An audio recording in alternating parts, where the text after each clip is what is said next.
Hello అండి, అందరికీ నమస్కారం. మీరందరు ఎలా ఉన్నారు? మేమైతే బాగున్నాము. నేనైతే మీ అందరికీ వినాయక చవితి శుభాకాంక్షలు చెప్తున్నానండి. నేనైతే నిత్య పూజ అనేది కంప్లీట్ చేసుకున్నాను. మీరు కూడా ఒకసారి నేను ఏ విధంగా పూజ చేసుకున్నానో చూసేయండి. నేనైతే ఇంకా ప్రసాదాలు ఇంట్లో ఏం పెట్టలేదండి. ఉత్తి కొబ్బరికాయ, అరటి పండ్లు మాత్రమే పెట్టాను. తర్వాత వినాయకుని పూజ దగ్గర అన్నీ పెట్టేస్తాను. నేనైతే ఈ విధంగా వినాయకుడిని అయితే కూర్చోబెట్టుకున్నానండి. నేను వినాయక చవితికి ఏమేమి సామాగ్రి కావాలో అవన్నీ మీకు చెప్తాను. దండ అండి, పత్రి, ఇంకా అది జిల్లేడు పూల మాల, అలాగే లడ్డు, కొబ్బరికాయ, పళ్ళు, అక్షతలు, అలాగే పంచామృతం అండి. ఇదేమో దేవునికి ఆచమనం చేయడానికి, ఇదేమో మనం ఆచమనం చేసుకోవడానికి పంచపాత్ర అనేది తీసుకున్నాను. నేనైతే దేవుడికి నైవేద్యాలు అనేటివి చేశాను. ఇదేమో పాశం అండి, అలాగే తుమ్మికూర పప్పు, చింతకాయ పచ్చడి,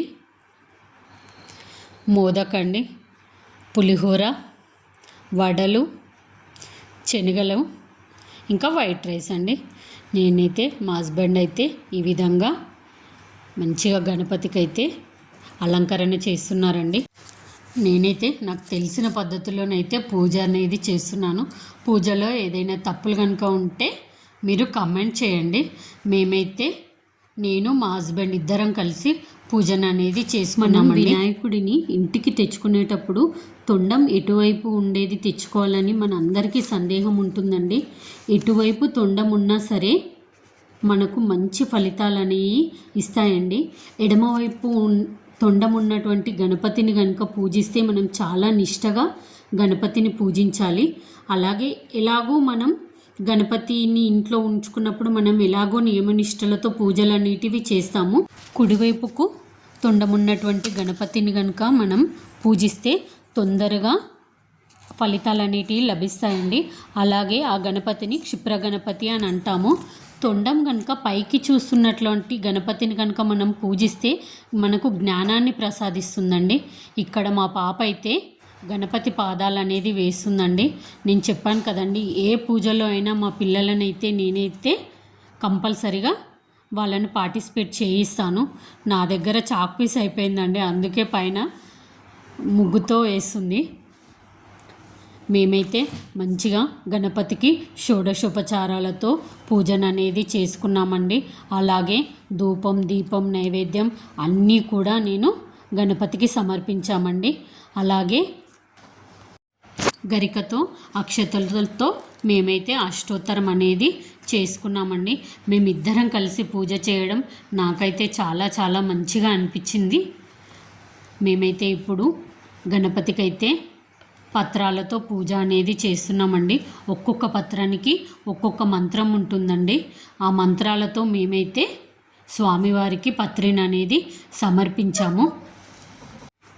అలాగే దుర్వాయుగ్మం పూజ కూడా మేము చేసుకున్నామండి. దుర్వాయుగ్మాన్ని 11 కట్టలుగా కట్టుకున్నానండి. 11 కట్టలుగా కట్టుకొని ఆ దేవుడికైతే నేను సమర్పించాను. అలాగే నీరాజనం కూడా నేను సమర్పించాను. మా పాప చేత జిల్లేడు పూల మాలని కూడా నేను స్వామివారికి అయితే సమర్పించామండి. అలాగే మా చిన్న పాపతోటి నేను జిల్లేడు ఆకుపైన ఓం గం గణపతయే నమః అని తన చేతే రాయించి గణపతి పాదాల దగ్గర అయితే నేనైతే ఉంచానండి. అలాగే మా పెద్ద పాప కూడా చేసిందండి. నాకైతే పూజ అయితే చాలా అంటే చాలా మంచిగా అనిపించింది. అలాగే మేమైతే వినాయకుని వ్రతకథలు కూడా చదువుకున్నామండి. చదువుకొని అక్షతలు తలపైన వేసుకోవాలి. ఇది ప్రతి ఒక్కరూ చేయాలండి. ఎందుకంటే మనకు ఎటువంటి నీలాప నిందలు రాకుండా ఉండడానికి మనం ఈ అక్షతలనైతే తలపైన కంపల్సరీ వేసుకోవాలండి. అలాగే మేమైతే స్వామివారిని అయితే మంచిగా మొక్కుకున్నామండి. మాకు ఎటువంటి విఘ్నాలు రాకుండా మా వ్యాపారం మంచిగా జరగాలని మేమైతే స్వామివారిని అయితే మొక్కుకున్నాము.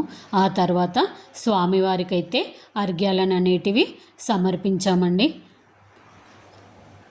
స్వామివారికి అర్ఘ్యం అనేది సమర్పించాము. చూడండి మా వినాయకుడు ఎంత అంటే చాలా బాగున్నాడు. నేనైతే ఇప్పుడు తాళం అనేది వేస్తున్నానండి, గణపతి తాళం. నేనైతే కంపల్సరీ ఎవ్రీ ఇయర్ గణపతి తాళం అనేది వేసుకుంటామండి. మా పిల్లలతో కలిసి నేనైతే ఈ గణపతి తాళం వేసుకున్నాను. ఈ తాళం కనుక మీకు కావాలంటే షార్ట్ వీడియోలో ఉందండి, మీరు ఆ షార్ట్ వీడియో చూసేయండి. చాలా అంటే చాలా మంచిగా అనిపించింది మనం గణపతి తాళం అనేది వేసుకుంటే.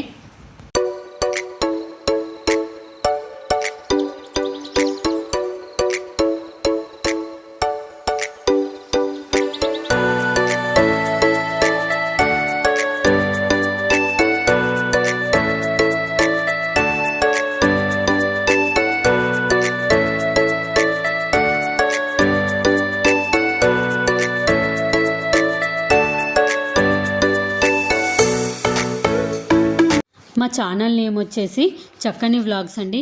Please like, share, subscribe my channel. ఇలాగే నన్ను సపోర్ట్ చేయండి. Stay tune for more updates.